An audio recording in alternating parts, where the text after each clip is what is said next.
चला आता फोन सरळ करा आणि नीट ऐका. हा शेअर घ्या, तो शेअर घ्या हे बोलून लोक तुम्हाला टोप्या लावतीलच, पण त्याआधी तुम्हाला शेअर मार्केट मधल्या ऍक्च्युअल कॅप्स बद्दल नॉलेज असलं पाहिजे. This is episode 22 of 90 days to financial literacy.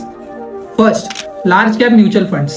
आता हे म्हणजे ताज हॉटेल सारखं असतं. एक्सपेन्सिव्ह असतं बट रिलायबल असतं. रिस्क कमी असते बट रिटर्न स्टेबल असतं. सेकंड म्हणजे मिड कॅप म्युच्युअल फंड्स. हे तुमच्या फेवरेट रेस्टॉरंट सारखं आहे. प्राइस पण सेम आणि टेस्ट पण सेम.